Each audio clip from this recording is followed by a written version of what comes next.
Hi guys, welcome back to the channel. Today we're driving through the Vineyards Toll Plaza on Highway 2000 East-West leg. Now today we're going to talk about the toll exemption that was given after Hurricane Melissa. Now, after the hurricane passed, or I think a day before, they suspended the collection of toll at all the toll plazas in Jamaica. And as a result of this, according to Trans Jamaica Highway, the operator of the island's east-west toll corridor, they lost 250,000 US a day, and the toll was suspended for 15 days, so they said they lost 3.8 million US in revenue. And they are now in talks with the government to try to see what they can work out. So we are going to go through an article that gives more information on this.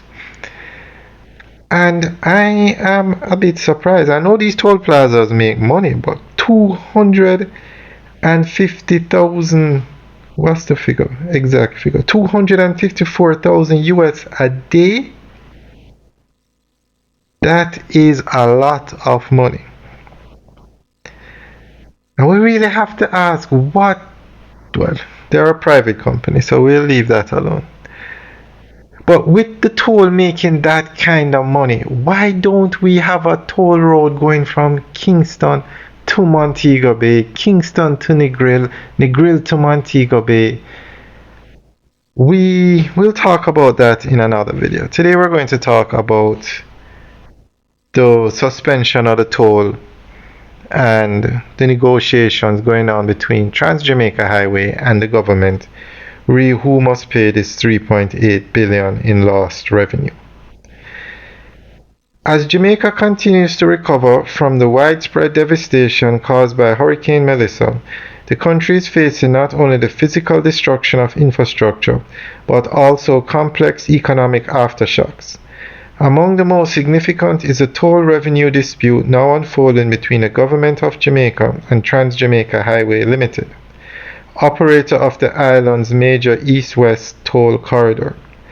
A state-mandated toll suspension lasting 15 days, imposed during and after the storm, has triggered multi-million-dollar losses for TJH and opened a high-stakes negotiation that will test the strength and clarity of Jamaica's toll road concession agreements. The financial impact is substantial. Based on TGH's own publicly reported data, average daily toll revenue of approximately US 254,000. The 15-day suspension resulted in an estimated US 3.8 million in lost revenue, while TJH simultaneously reported a robust 27% increase in a third quarter net profit to US 10.3 million. The sudden cessation of toll income represents a major disruption of its cash flow. Speaking about this, CEO Ivan Anderson confirmed that discussions with the government have begun, noting that we've had one meeting already and we expect to continue those discussions. His reserved tone, offering no insight into the government's early position, signals the sensitivity and complexity of the issue. The backdrop of these talks is Transport Minister Darrell Vaz's decision, made as Melissa approached Jamaica, to order both national toll operators to suspend collections immediately. This suspension remained in effect until November 10, far longer than a typical weather-related closure. Though justified as a matter of public safety and mobility, allowing emergency services, evacuees, and relief convoys to move freely, it placed the toll operators at the intersection of national disaster management and private sector contractual obligations.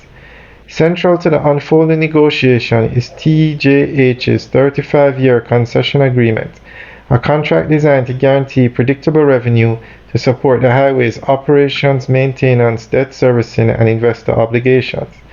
Embedded within this agreement are likely clauses addressing the state-directed interruptions, potentially including compensation frameworks or force majeure provisions.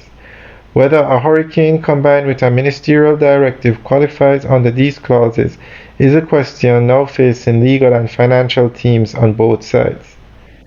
The stakes are exceptionally high. TJH carries US 187 million in debt and its financial architecture, from loan repayments to dividends valued at roughly US 20 million, depends heavily on uninterrupted toll collections.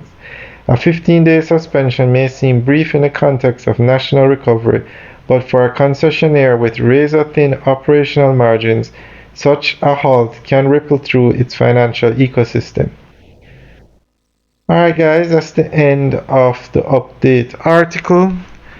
Let us know what you think. Leave your comments in the section below. Have a good day.